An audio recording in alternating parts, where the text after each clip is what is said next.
So, ladies and gentlemen, thank you very much for your presence here and good afternoon. First of all, I will introduce myself. I am Tommaso Della Longa. I'm the communication advisor of the President of the International Federation.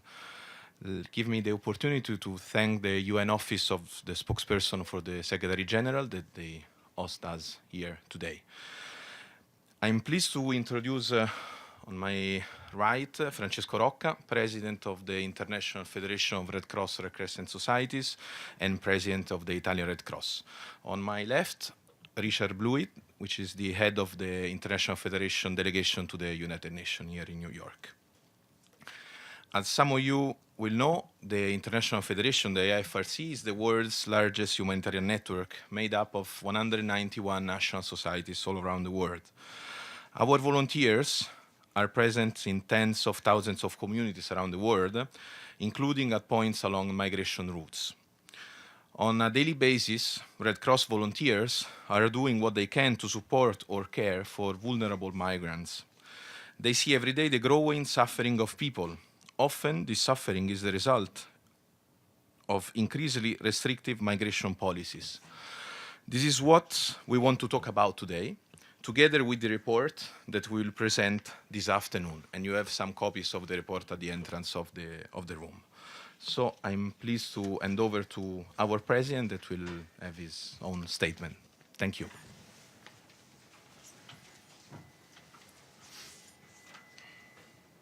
Thank you. Thank you, everyone, for being here.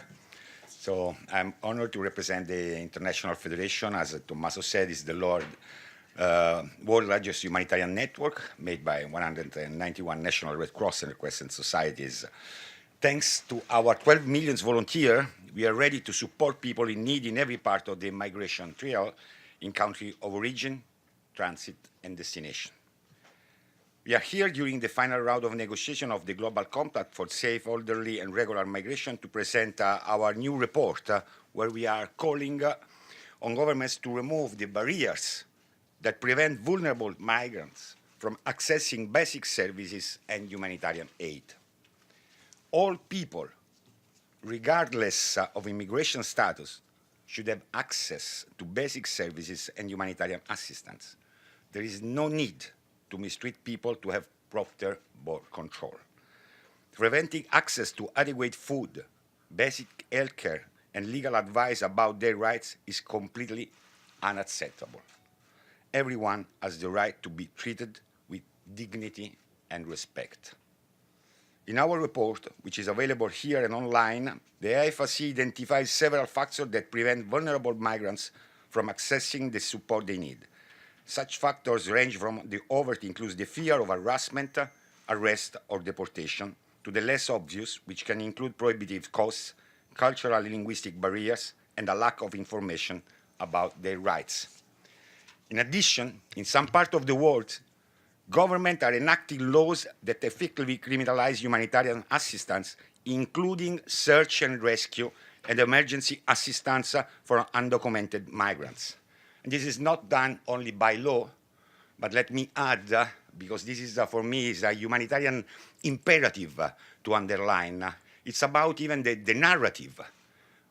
Are we assisting in Europe that, for example, NGOs that are saving life in the Mediterranean Sea are identified as the ones who are dealing with the smugglers to facilitate the migration. And this is, again, is unacceptable. I think no one of us, when he's thinking, for example, to the firefighters, will criminalize the firefighters that they are going to save people in a house, and they don't ask for the criminal records when they go to save people in a house when there is a fire in this house. The same, the humanitarian acts are in the sea. They are saving life. They are not making any politics. They are not making any kind of political statement. They are doing what we always do since the humanitarian action exists, neutrally and impartially, but only focused on saving life. This criminalization of compassion is extremely worrying and could undermine more than a century of humanitarian standards and norms. What's more, the idea that the prospect of basic assistance or search and rescue somehow acts as a pull factor for migration is simply not true. people decide to move for reasons that are much more profound than this. I saw it in my personal experience in the Italian Red Cross, but also in other countries, in West and North Africa, in Middle East, in Central America, in Southeast Asia. And no one is happy to leave his own country, his own community, his own beloved. People are fleeing wars, violence, food insecurity, the consequences of climate change, and our humanitarian imperative is to support them and to advocate to face the root causes, otherwise nothing will never change. We are pleased that in the language of the draft version of the Global Compact, all our positions are present, but we are also deeply worried that the situation on the field is completely disconnected and is getting worse and worse, as we can see in many different scenarios, like, for example, and as I just mentioned, the Mediterranean Sea and in Europe. IFC is advocating for governments to ensure that their domestic laws, policies, procedures, and practices comply with existing obligations and international law and address the protection and assistance needs for migrants. National Red Cross and Red Crescent societies are ready to support their authorities to carry out critical humanitarian action. Specifically, the International Federation of Red Cross is calling on states to ensure the National Red Cross and Red Crescent societies and other humanitarian agencies can provide humanitarian services to migrants irrespective of status and without fear of arrest. Such services might include legal information and advice, information on rights, first aid, basic health care and shelter, and psychosocial support. Create firewalls between public services and immigration enforcement. This involves abolishing rules that require healthcare providers and aid agencies to report on the people they assist to enforcement authorities. Proactively identify any address factors that prevent migrants from accessing essential health services. Ensure that domestic laws, policies, procedures, and practices comply with existing obligations under international law and address the protection and assistance needs of migrants. So I thank you, and if there are questions from your side, I'm pleased to answer. Thank you. Only if you can please introduce yourself, then your name and the media outlet, please. Hello, my name is Shauna McGee from Kyoto News, and on behalf of the United Nations Correspondents Association, thank you very much for holding this timely briefing. You mentioned a lot about Europe, but I'd like to ask about the United States with a recent case with a 1-year-old child who appeared, I believe, in a Phoenix court. How can you weigh in on what's going on in the United States, and what do you hope to achieve in the Global Compact? What is the overall goal that you hope to see realized during this negotiations? Thank you. Thank you for the question. For me, it is very clear. Family separation is unacceptable. Children must never be separated from their families. I hope that this is only a sad moment in this approach, and there will be an implementation, as has been stated by the U.S. government. As you know, we are not involved in politics. We only care about the humanitarian factor, and for us, is a reason of concern. This separation. So I hope that on this I'm enough clear about the fact that we are completely unsatisfied about the current situation, and we hope for an immediate implementation and reunification, and we are ready to work to support the government even for this reunification. But then finally, detention of the children, if we don't accept for the adults, can you imagine if this for the children is something that we can even think about it? Please. Yes, thank you, Stefano Vaccaro, Radio Radicale in Rome, La Voce di New York. I want to also salute my friend Tommaso Della Longa. That I want to just remind here my colleagues that years ago, maybe it was 7 years ago, He presented a book about migrants with Laura Bastianetto, they co-authored the book about the migrants emergency that everybody then, years later, after the trip of the Pope, everybody started to talk about it. But he came here to present it and to make aware of the situation. But I have a question for the president of the Red Cross. It's an important question that I had it just before. I have every week I come here and ask the same question for several weeks now to the spokesperson or the Secretary General. And the answer is always the same. It's not clear for me, at least. I ask this question. Does a country, in this case Italy or any other, or Malta or any other country in Europe, respect international law when it closes the ports to ships, rescue ships, on board, any other ship, that they just rescue migrants, refugees at sea, that they were dying, if they would be dead if they were not rescued, and they close the port. Now, the answer of the spokesperson, the Secretary General, is kind of not clear to me, at least. They don't say definitely that the international law is respected or not. So I ask you, as the president of the most important organization for rescuing people, if you think if the international law is respected, and in this conference that you are holding now at the United Nations, if this issue, this particular issue, is being debated, and what is the solution that maybe this conference can have for it? You're always very clear, Stefano. This is something that I really thank you for. You are so precise in your question, and I would like to be precise the same in answering to you, because you should add a second question. Is it legal to bring them back in Libya? Is it Libya a safe port when you are enlarging? No, I would like to even to open, because the question is not only about the port, no, because of course we are very focused on the port, and from me, we should, the NGO and those who are saving life should have access to the closest and safest port.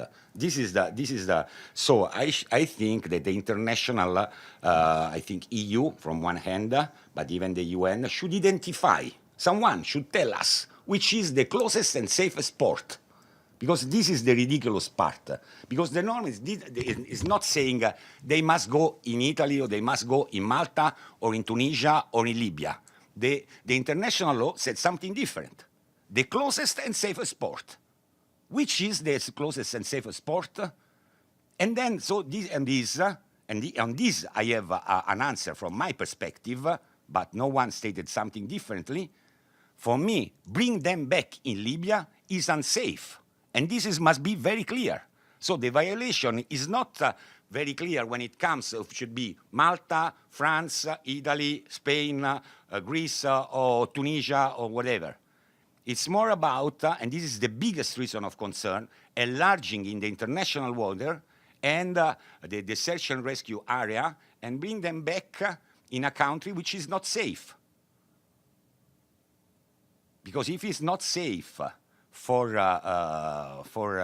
the so-called expatriates in these moments, if we perfectly know that there is ongoing conflict, if we perfectly know that one of your colleagues, even today from Avvenire, which is an important newspaper, made an interesting report based on fact that there are hundreds of thousands stuck in terrible and dire condition in the so-called jail, but they are not jail. They are miserable places in which they are stuck for months, used as slaves. This is a matter of fact. So if we call a safe port, this means that the international community is accepting something that for me is unacceptable. This is something that I would like to discuss if I would have an interlocutor on this, especially in a country that didn't sign at the moment the Geneva Convention on the Refugees, on the other hand. So, but this is not up to me, it's the UNHCR to give the proper answer. But again, so I think that your question missed one point. Who has to decide which is the safest port? Second, if it's legal, and I think, no, I just said, I think that I have been clear on this. For me, it's illegal to bring them back in this moment, according to the international law, because Libya is not a safe place for I have a very short follow-up. Just do you think, because the Secretary General Guterres, we all know he was a former director of UNHCR, so there is no a better person being Secretary General in understanding the issue. So how do you, what do you think about statements, reaction of the Secretary General so far on the issue? I think that, as usual, he's working hard. I know that he's an hard worker, and I'm sure he's doing our best. The problem is not about the statement. We know that even from our side, sometimes we make the statement, then that we try to be the more polite as is possible, because then there is a work behind the scenes which is the very concrete and very important. On the other hand, and we don't want to undermine our dialogue and the efforts to find a concrete solution. So I don't have a real answer. You should have asked to him, not to me, the answer. But I'm sure, and I know, as Gutierrez is a true humanitarian, that he is working hard to find a solution. The problem is how big is the capacity of UN, not of Gutierrez, to implement their own chart. This is a different issue that we are having. Even, for example, talking as a president of the Italian Red Cross, not president of the International Federation, we are having in the EU system, because we have the EU and a EU policy, but then you have all the member states have different policies that many of them do not comply with the EU policy. So this is part of the lack of implementation that we have in this big organization, institution.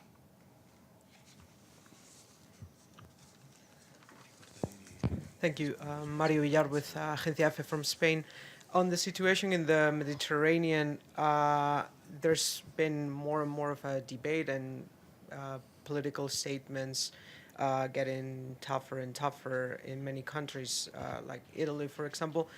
What's your reaction, and what are the consequences that you think this can have for the migrants that are in danger in the Mediterranean?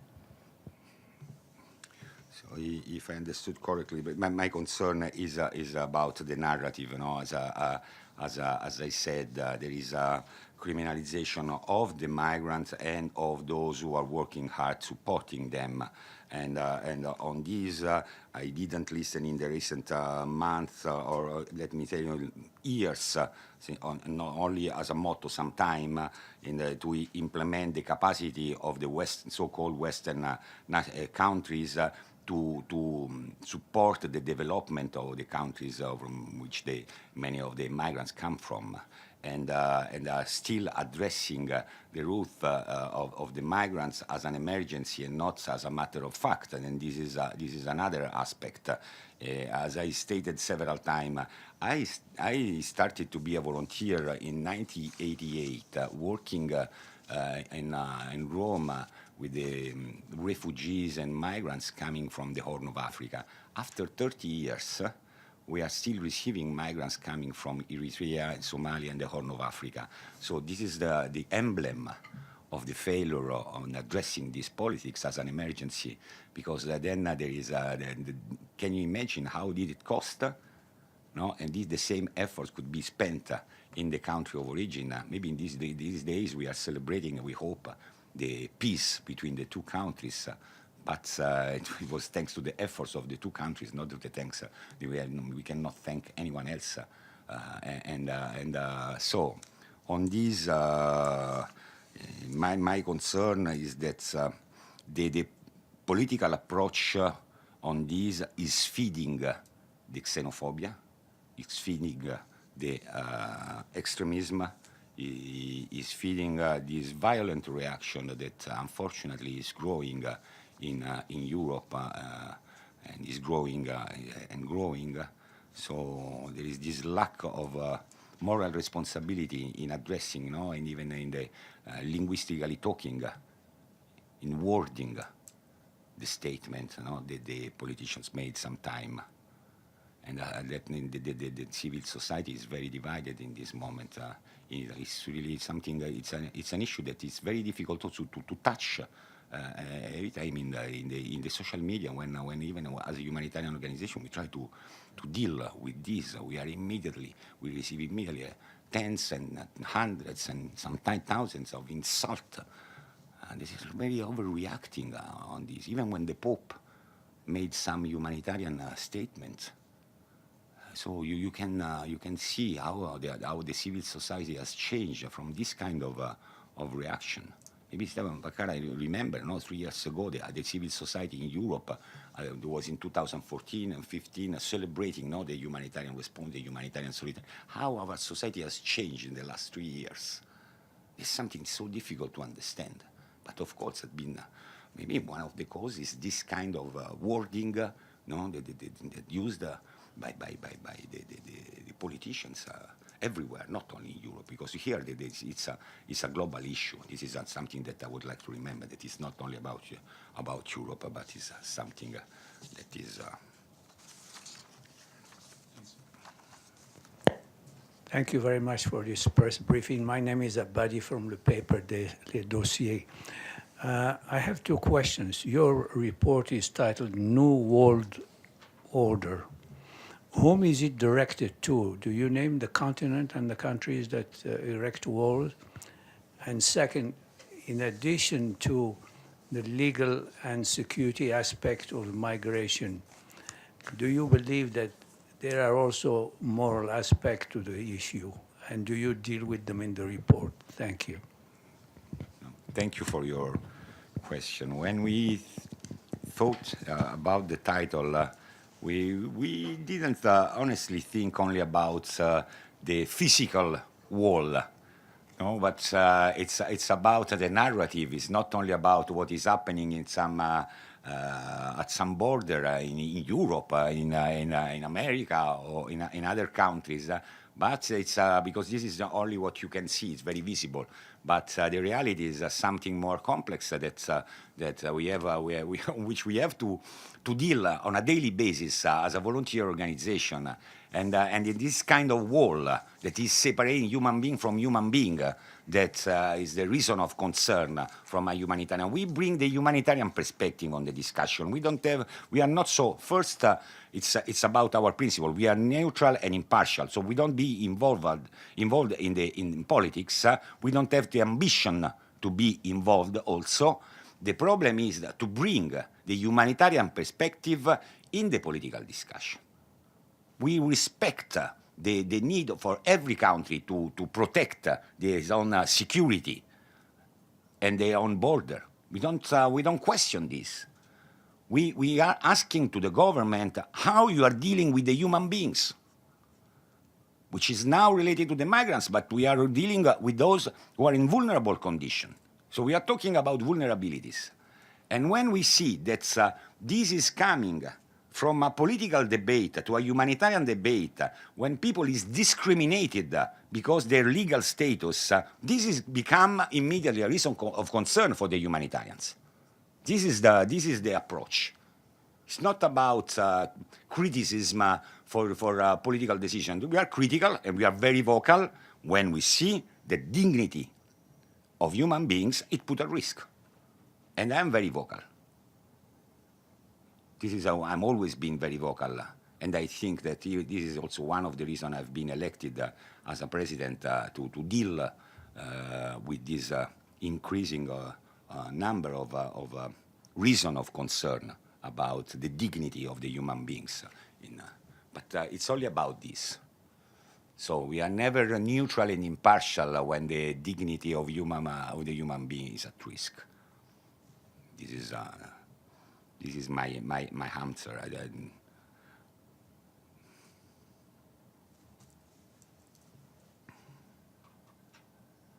Thank you. Maria Hrenova, TASS News Agency. My question is about Syria. Could you give us some details of which work is done now by your organization in Syria, as Syrian government repeatedly calls for some humanitarian aid to Syrian people, especially in South Syria. Does the situation in South Syria permit to Red Cross workers to come there to provide humanitarian assistance? Thank you. Thank you very much. the Syrian Arab Red Crescent, our sister national society in Syria, is the first implementing partner of the United Nations system all over the country. Let me add that the Syrian Arab Red Crescent, even in the recent days, have delivered a lot of convoys that reached the affected area in Daraya and Syrian area. Of course, in the area in conflict area, it's always very difficult. But I can assure you, because I've visited Syria since the beginning of the conflict several times, that the work of the volunteers of the Syrian Arab Red Crescent is terrific. Something that I have never seen in other parts of the world. It's something that they are very dedicated and they work in a really terrible condition, but they are doing their best. Are millions the people that every year are assisted by the Syrian Arab Red Crescent, and we lost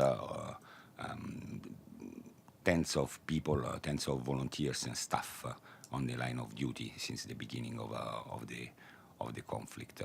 So then, if you want maybe more detail, I can provide you the numbers and the figures immediately after. But the response is huge and continue to be, and it will, of course. Thank you. Naufal Hari, Moroccan News Agency. My question is related to the Global Compact on Migration. I mean, you coincided the release of your report with the final round of negotiations here. So what's your take on that compact? Do you think it's something that's going to help on the long run, or do you think something more needs to be done? You also mentioned earlier that there is a disconnect with what's going on negotiations here, what's going on the ground. So if you can elaborate a little bit more, please. Yes. It's for the humanitarian perspective, the problem is always to be, to be optimistic, and to maintain the optimism in approaching the life and dealing with the. So we are the first to be disconnected sometime. But seriously talking, we are really satisfied about this outcome and the draft that so far we have seen. Our concern, it's about, as always has happened in several of these kind of documents. We have seen this in several occasions. The concern is it's about the implementation. So let's hope that this draft will be adopted, if I remember correctly, in your country in December. And this is something that we will celebrate, because we celebrate hope. But then it's a hope. No, and then we will work for the implementation on the field. It will be a good base for all the national society, talking from the Red Cross, Red Crescent perspective, to engage the governments in a dialogue at national level, at domestic level, to enforce the law according to the Global Compact.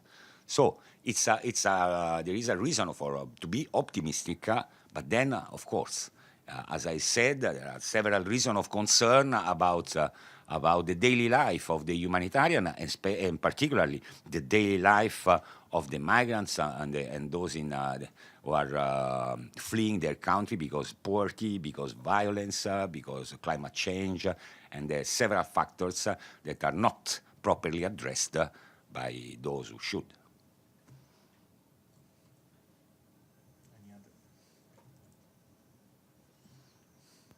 Thank you.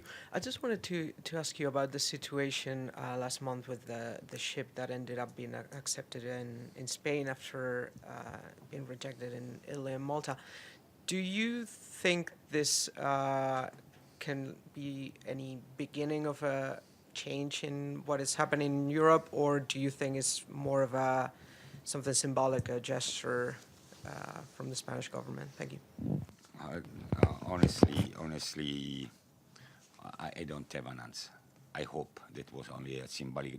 If you're talking from the Spanish government to receive the ship as symbolic, or I hope no. There is the reaction and the activities that I've seen and I know so far from the Spanish Red Cross, there is a very strong commitment coming from your country. I think that here the problem is not about the symbolic or not. The problem, again, talking from a European perspective, is sharing a burden.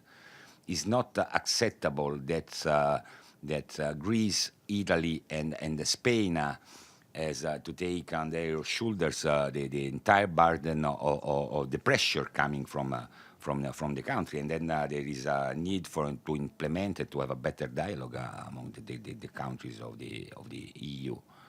So I don't want to repeat myself, but the reason of concern is very high because it's so far what we have seen it's a failure.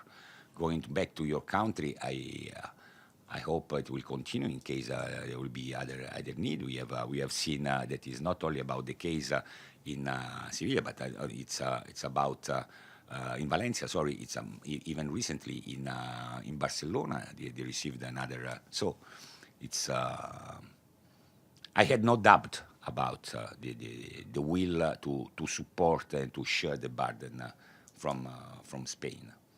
Problem is that this one is not the proper solution. It should be addressed in a different form, but there are no tools from the EU side to address this issue. My name is Aida Tama. I work for Deutsche Welle. I have a question. Mr. Rocca, thank you for the possibility to make some question.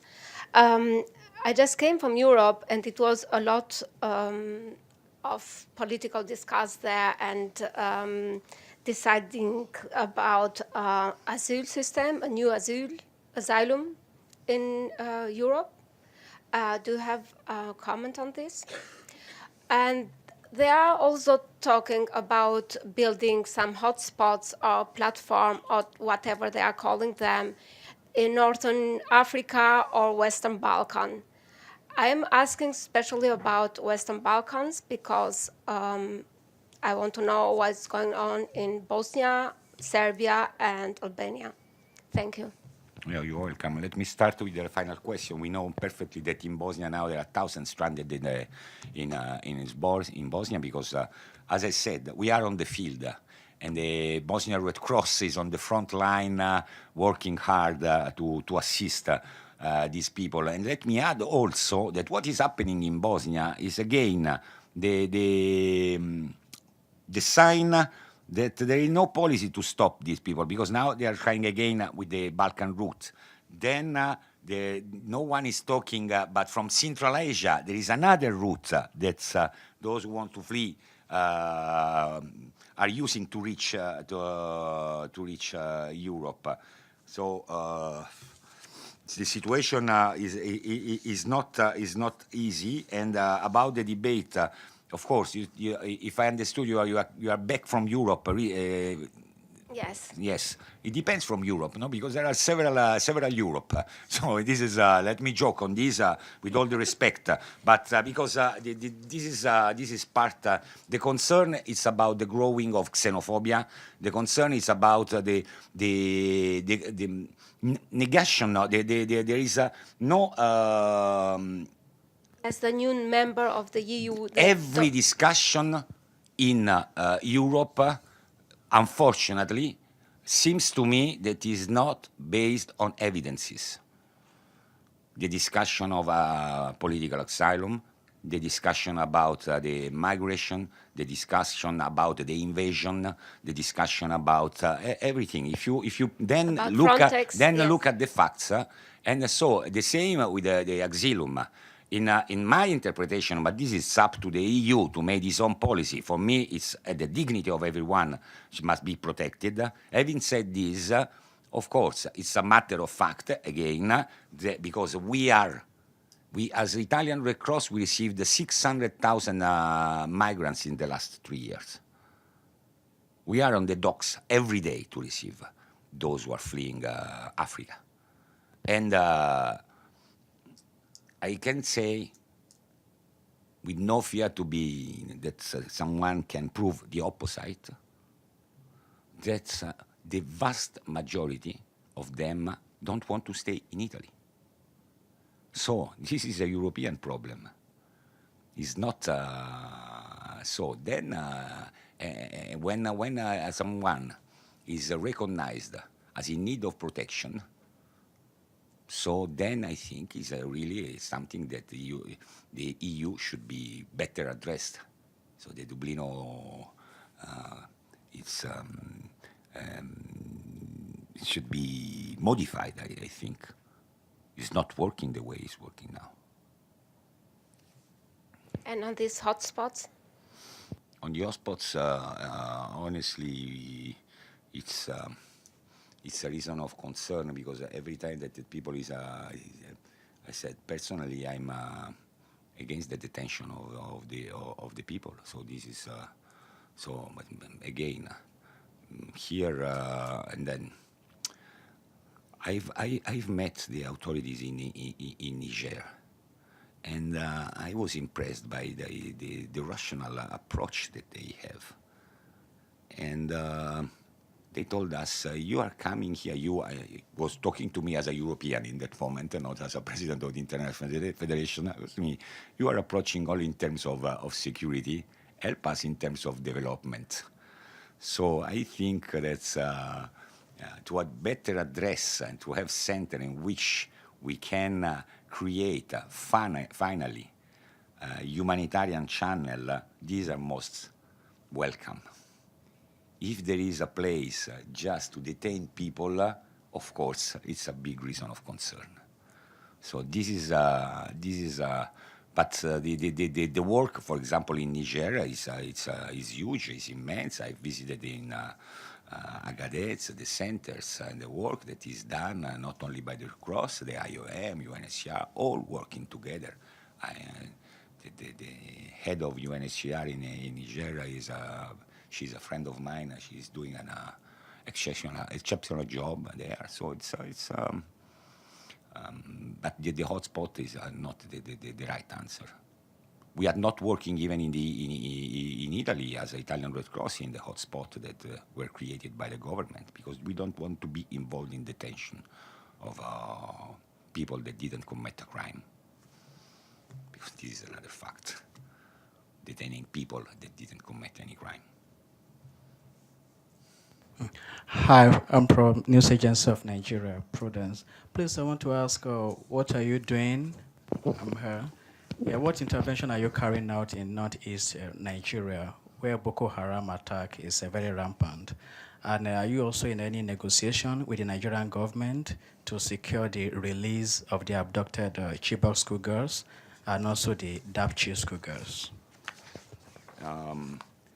This is part of the work, the huge work that our colleagues and friends of the International Committee of the Red Cross are doing so far. I think that they can better brief you about this kind of negotiation and work. I know only, and this is my part, that they are working hard and closely with the Nigerian Red Cross Society, which is doing his part in close cooperation with them, and so this is the only answer that I can do. I don't want to overlap my role with their role in this kind of negotiation in this very delicate area on which there are hundreds of thousands. This is another. I want to use your question just to give another example. These are one of in the so-called Western countries, one of the many forgotten crises for many people who's fleeing that area because the violence and the presence of this conflict and hard violence in the area. So and many are those who are reaching the Italian and European coast, and so. For your question, I think the better interlocutor is the ICRC. On the other hand, I thank you for the question because you remind me one of the causes that was often forgotten by the European politicians. Any other question? Okay, so before closing, I would like to give the floor to our head of delegation. This is just to mention that we will run a side event with the United Nations Human Rights Body and the Platform for International Cooperation for Undocumented Migrants. The title of the event is How to Meet the Needs of Migrants Without Sacrificing Security and Sovereignty. It's this evening, 6:30 to 7:45 in Conference Room 11. And of course, we would like to have the press there and anybody else who might be able to attend. Thank you very much. So thank you very much. And then if you need any other information, I know that on our press release there are our numbers, also my numbers. So we are still here in New York till Thursday. Thank you very much.